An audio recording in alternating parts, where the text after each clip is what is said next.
Hello, ASACs. Mike McGuire here, and welcome. This is a video. I'm not sure whether we'll call this lesson 4 or not, because that's the lesson that we're on. But this one kind of fits in maybe anywhere. It's in some ways a continuation of lesson 3. At the end of that, I spoke with a number of you and certainly all the supervisors about everybody getting started, if they have not already, getting started on doing role plays with one another. And sometime after that, I sent out a couple of attachments with at least one way of doing role plays. One of those attachments, one was the instructions, one of those attachments was this sheet here. It's called the observer sheet. This is also a cheat sheet. Normally this is done with 3 people. We're going to demonstrate with 2 people today. Normally it's with 3 people, and one is the client, quote, one is the clinician, and one is the observer. And during the role play, the observer is tracking, doing little hash marks and giving some examples as well of these various MI skills and techniques. The clinician is also using this as a cheat sheet. We don't want this to be a smooth role play. We don't want this to be as good as you normally are. We want this to be a practice session for MI skills and techniques. So we want you to stop and look down at the sheet and think things through, call a timeout, whatever it takes, anything except go back to what you're already good at.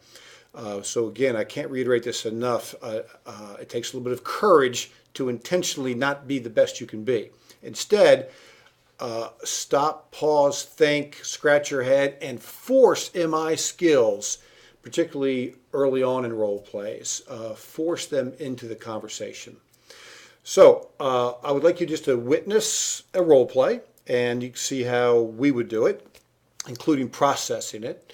And also, while you're doing this, begin to listen for change talk.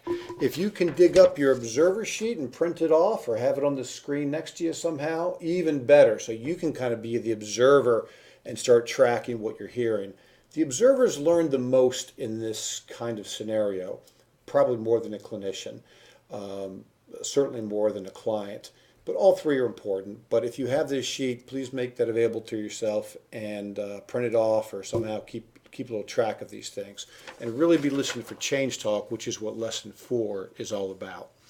So in a moment, my partner in life, Eva, is going to come in, and as if we are 2 colleagues, just like you would do with your colleague, and she's going to role play a client. In fact, Eva, why don't you just come in as the client, you know? Okay. So I'll call you in and you can just be the client. We did a little role play recently that you may have seen where she came in and we did a little assessment of some kind, and she had she came into the at-risk category. So we'll probably pick up on that, the at-risk.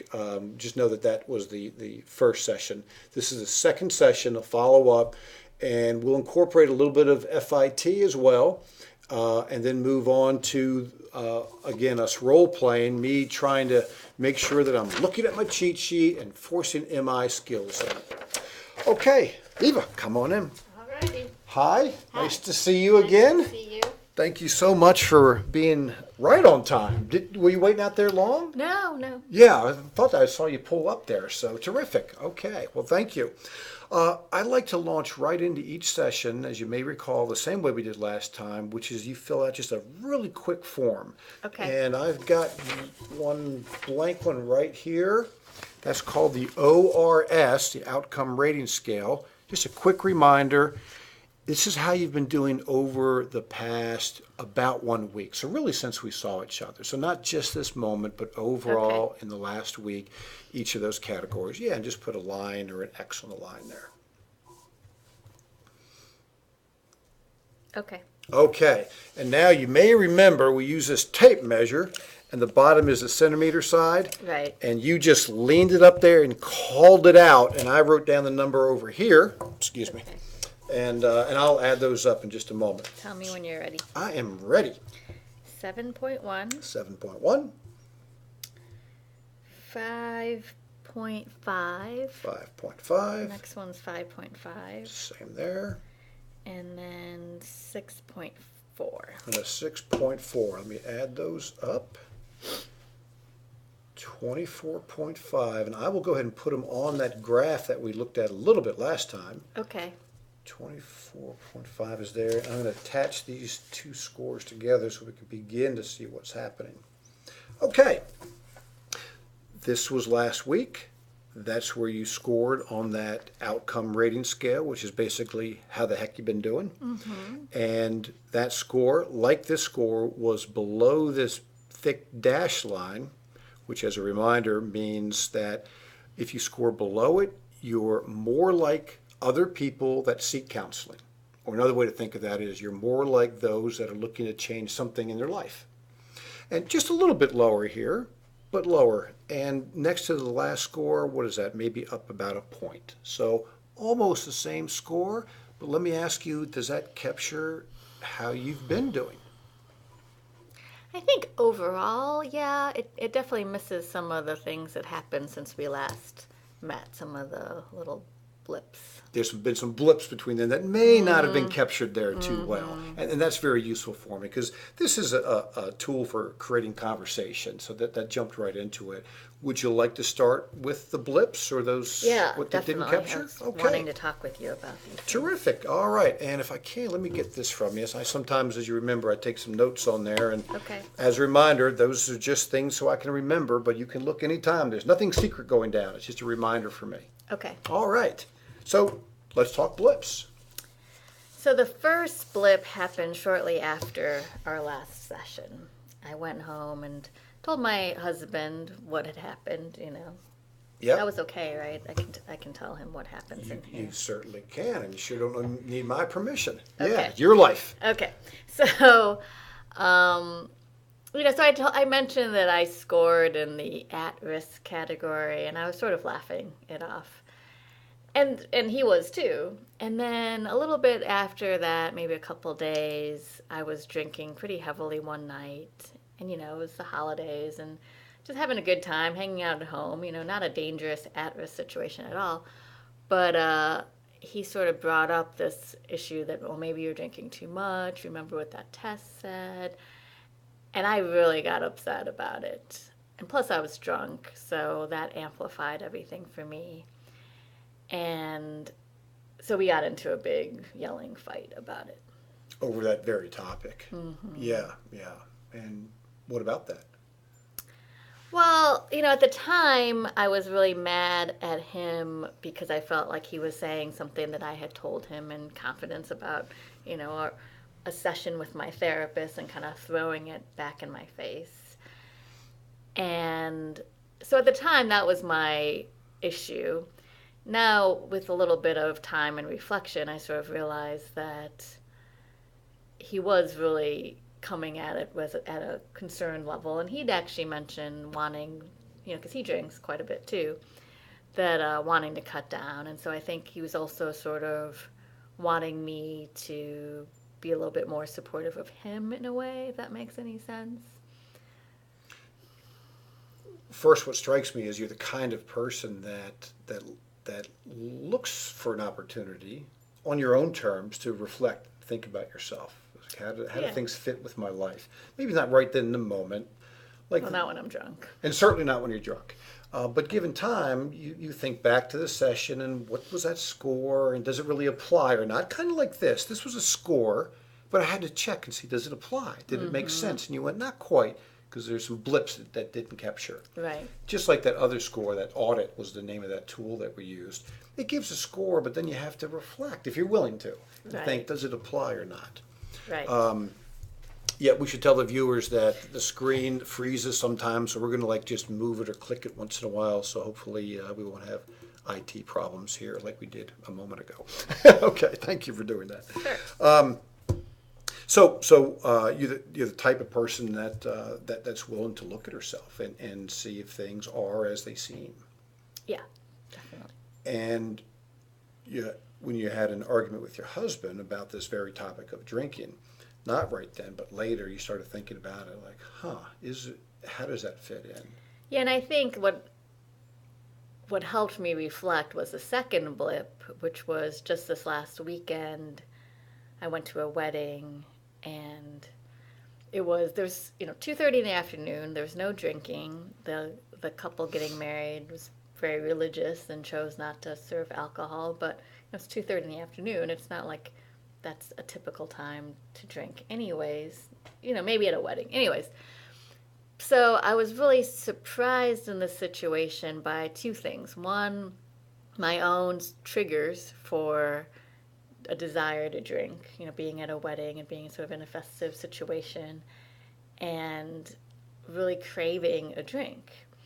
More so than I thought. I thought it was no big deal.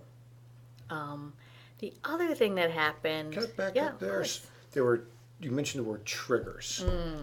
So one thing you're doing as part of your reflection is seeing, are there certain things that trigger the habit? Can we call it habit? Sure. Is there certain triggers that bring that habit to the forefront? And maybe the wedding or festivities was one of those triggers. Is that right? Right. Because I don't think I've ever honestly been to a wedding before where there's no alcohol. So just seeing, just the whole thing, sort of made me think like, oh, we're at a reception now, and there's a bar there that had lemonade and iced tea and stuff like that.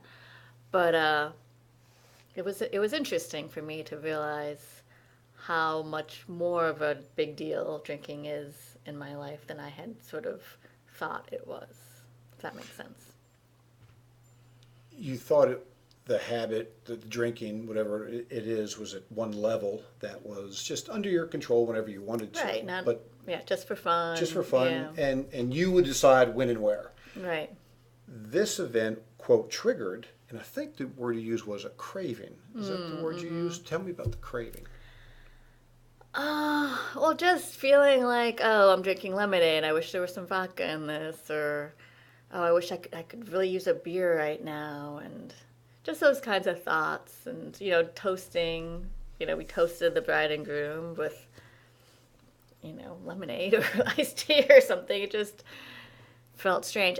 The other piece that really was interesting to me and made me think back to my argument with my husband was a friend of mine actually who I drink with quite a bit, and we're sort of like to have fun together. And I think I mentioned last time that I had some friends sort of say that maybe I'm drinking too much. Well, she's somebody who would never say that. And so I sort of looked to her as like, oh, she's fine. We're all normal and good.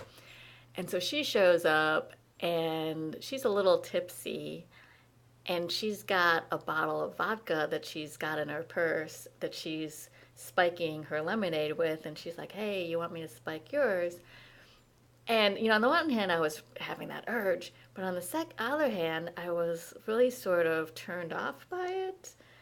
And, thought it was kind of disrespectful of her to show up to this wedding where the bride and groom had asked for. It's their wedding, and they can do what they want.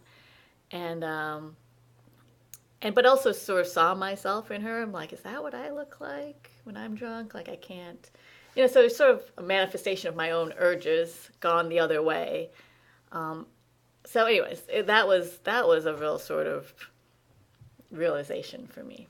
That was an eye-opener. Yeah, that's a good word. You have this sense that on one hand, you enjoy your social drinking and have not seen it as any kind of significant problem. Right. And on the other hand, with this new lens that you're wearing, you're skeptical. You're not convinced that it's a non-issue, and your curious self is beginning to explore it. Mm-hmm. Hey, I want to do a timeout. Yeah. And let's move this again. But I want to let me just look at this for a second, and what I want to do is make sure I'm covering some things. Like, I haven't done an amplified reflection for sure, and I haven't done any scaling, like ruler questions. Mm-hmm. So I want to jump back in and make sure I cover those. Okay. Do you want to talk about what you did do? Not yet. Okay. Yeah. Let's hold off on that. This is just a quick check for myself right now. Okay. And now, it may not fit really smoothly, because because things are going along actually very well, and you're an easy client, if you will. You're very talkative and insightful. You're kind of moving along. I just have to give it a little nudge one way or the other. I can be a tougher client if you want. Well, it doesn't matter either way. Okay. What will matter for me, and that's helpful actually in role play for you to be fairly easygoing. So that's nice. And so I'm going to push a couple things in there. Again, even if I wouldn't normally do that, because it would be moving too fast, frankly. But I'm going to get them in there. So Okay. I can practice them. Okay, All right. sounds good. Okay, so let me try to summarize what I'm hearing so far to make sure I didn't miss anything. A week ago, you were asked, if I remember, to come see counseling, or encouraged to, and there was a little piece that came up about your friends, or at least the one friend, wondering about, somebody was worried about your drinking. I think it was your friend that said something about it. At the time, it seemed like not very necessary, but you were willing to explore it a little bit in our first session.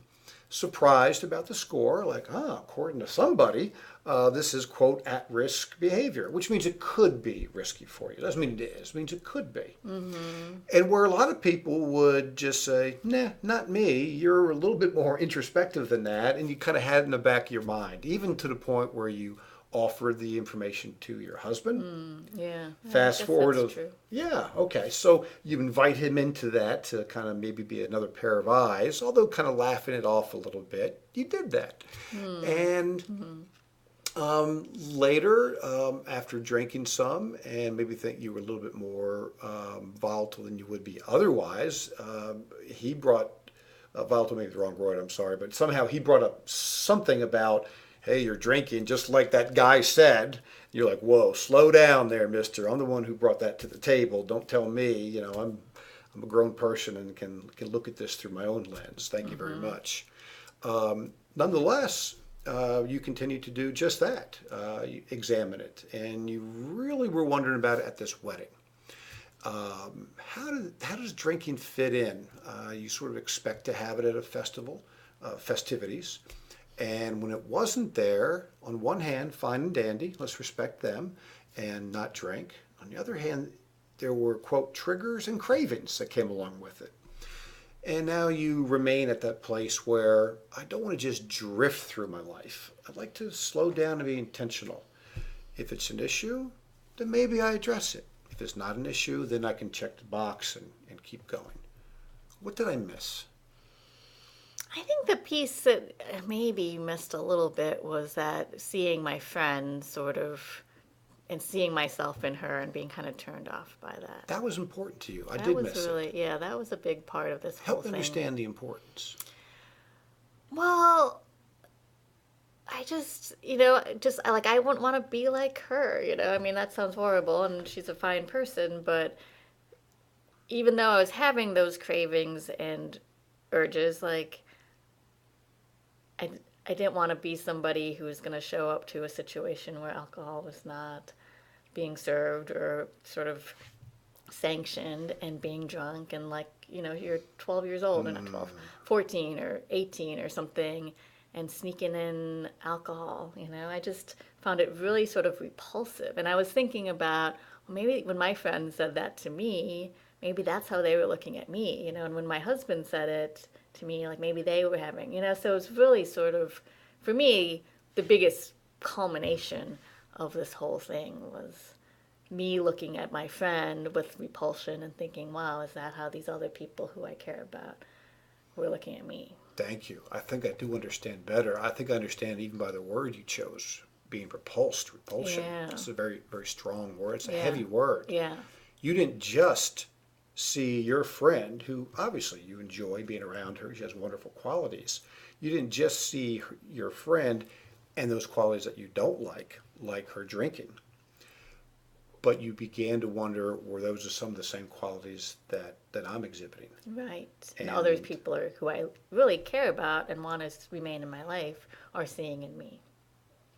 That would not be okay with you. Right, definitely. You don't want to see that in yourself. You certainly don't want other people to see that Right. in you. All right, let me stop and look again. Okay. So, a scaling question.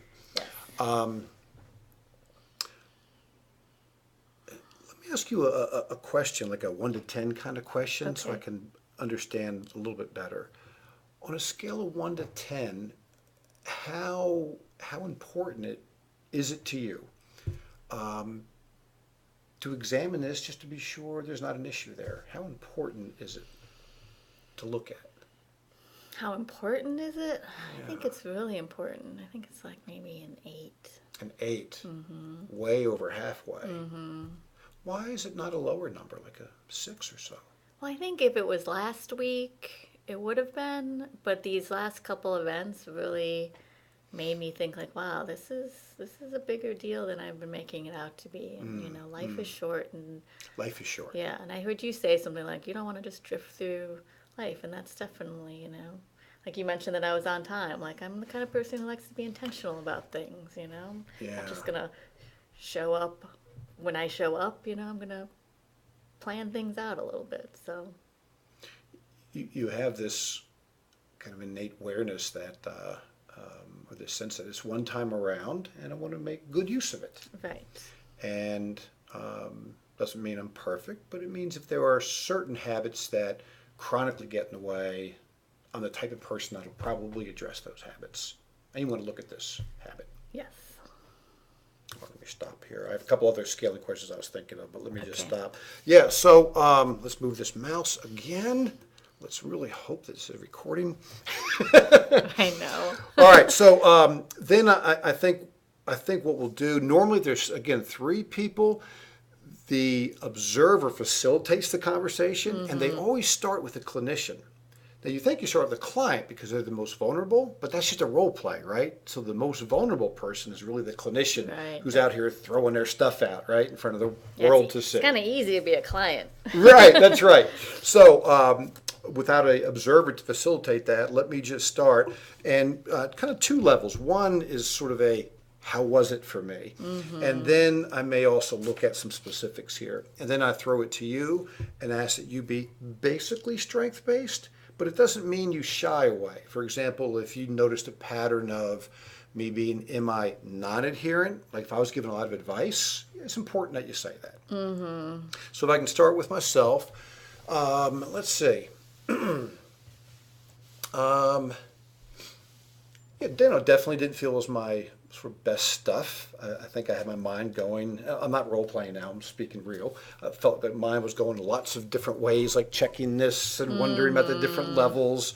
And I didn't want it to go particularly smooth. I wanted to honor, practice what I preach and like stop and look and think and spit it back out. So it was kind of strange trying to do all those roles at once. But it felt, I didn't feel like, I felt like we always knew where we were going. I mean, I think you came in knowing where we were going, so that made it fairly easy. In terms of just looking over some of these categories, I'll be very interested in hearing your feedback. I think I was MI adherent, asking permission. I usually score pretty well with that kind of stuff and being supportive. That's kind of the spirit of MI is that first box. Hopefully that went well. Yeah, I would say so. I definitely never heard you advising or trying to confront. And in some cases, like I was even felt like I was more sort of hard on myself than you were. You know what I mean? I do, and in my we call that a lot of different things, but I think in our training here in the last lesson, we were talking about following the client instead of leading. Sometimes Right. you lead and test the water, like you're ready to make a change. You're like, yeah, I am, even though you didn't say that, right? Right. Sometimes it's leading, sometimes it's following, and you were moving kind of quickly, Right. and I just sensed that I'm going to just stay a step behind her, Right. so maybe you have to condense me a little bit. Yeah, I definitely felt that. I was like, no, this is big. This is important. Right, you this know? is important stuff. Right. Yeah. Yeah, maybe I wouldn't have if you had been more of a leader in that situation. Yeah, could be. Yeah. Okay, so open and close questions. I thought, I don't really know. I was sort of lost in the moment. I don't know. thought definitely more open than closed. I wasn't counting them either. But Yeah. Which is a good point. We decided ahead of time that unlike a third person observer who would literally keep count and kind of keep their mouth shut, We did not want her to have to look at that sheet and keep track at the same time. Rather her stay in the client mode and then do her best just to reminisce. So I wonder, obviously we're taping this, so if we really wanted to know if you really were practicing this, that we could go back and look at the videotape. Great point. Yeah. So, here we are videotaping. I almost missed that. So yeah, right. Yeah, I think that can be really useful. Yeah, and there's no confidentiality to worry about. We're just role playing. Right. So and now you've kind of got your third person, which is both of you, watching it. Yeah, and that would actually be a cool thing to go through it kind of separately and then compare notes. Yeah, very, very good. And in MI, ultimately, particularly if you start talking about being certified in it and whatnot, you do a lot of that taping. And Right. They call it coding, and that's what this is. This is a miniature version of what the MI trainers have to do, which is called coding. Yeah. So, thank you for that.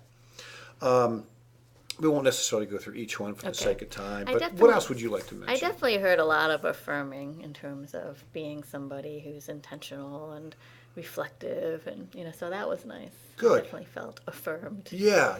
And on our last lesson, we talked about different levels of affirmations: the white belt, brown belt, black belt, and a white belt may have been, thanks for being on time. It's a little affirming, a little kind of encouraging or praising almost, but affirming nonetheless.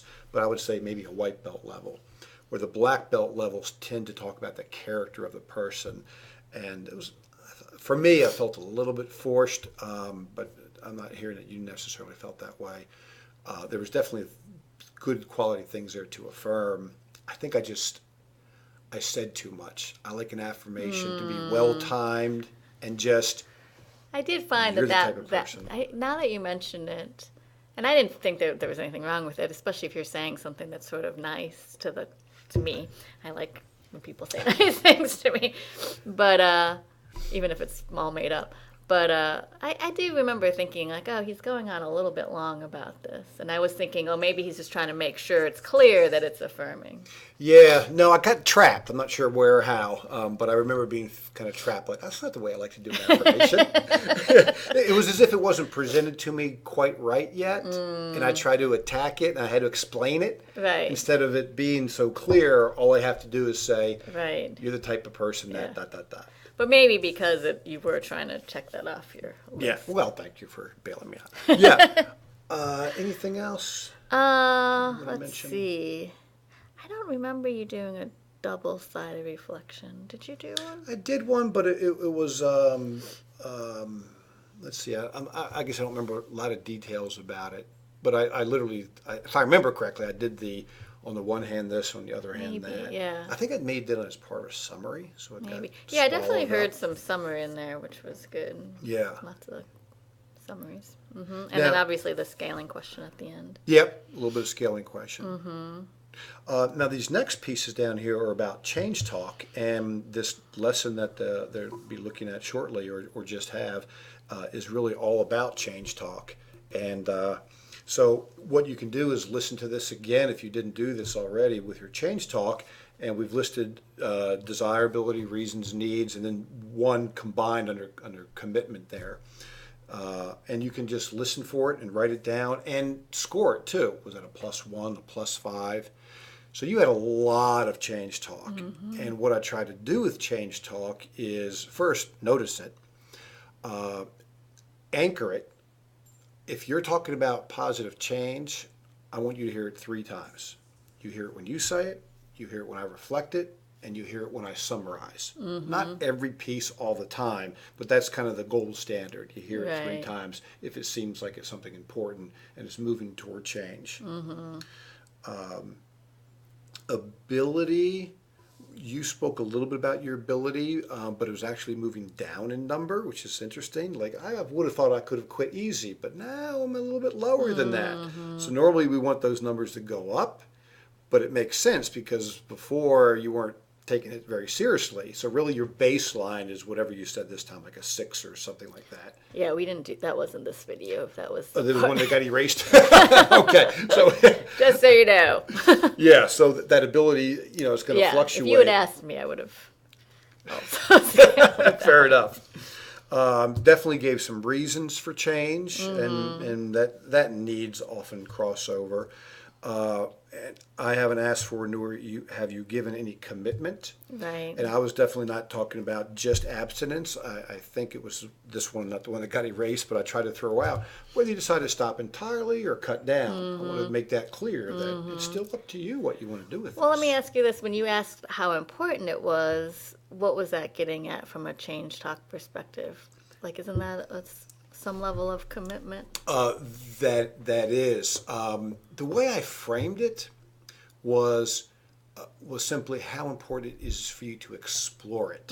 So it wasn't really a traditional importance. Right, I got how you. important is no longer, or how important is your Right. health to you, 1 to 10, right? Right. So it was a little bit different, and I'm not sure why I went there, but it was intentional. And you Okay. came back with a very high score. I think I was still trying not to go too fast, and you were saying, yeah, I want to explore this with you. I was really trying to set myself So up kind of as- going back to that, am I adherent in terms of like almost a way of asking permission to explore maybe it. so. Right. Yeah.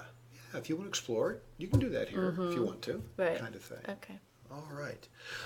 Thank you very much. Sure. Yay. Okay, I'll Okay. I hope turn this hope off. this took. Yeah, I do too. I'll check it right now. All right, folks. So that's one way of doing a role play. Hopefully, you were watching with two sets of eyes. One is just an example of how you might want to try role playing MI with a colleague. And the other is to begin to look for these different things like an observer would do in that role. Thanks.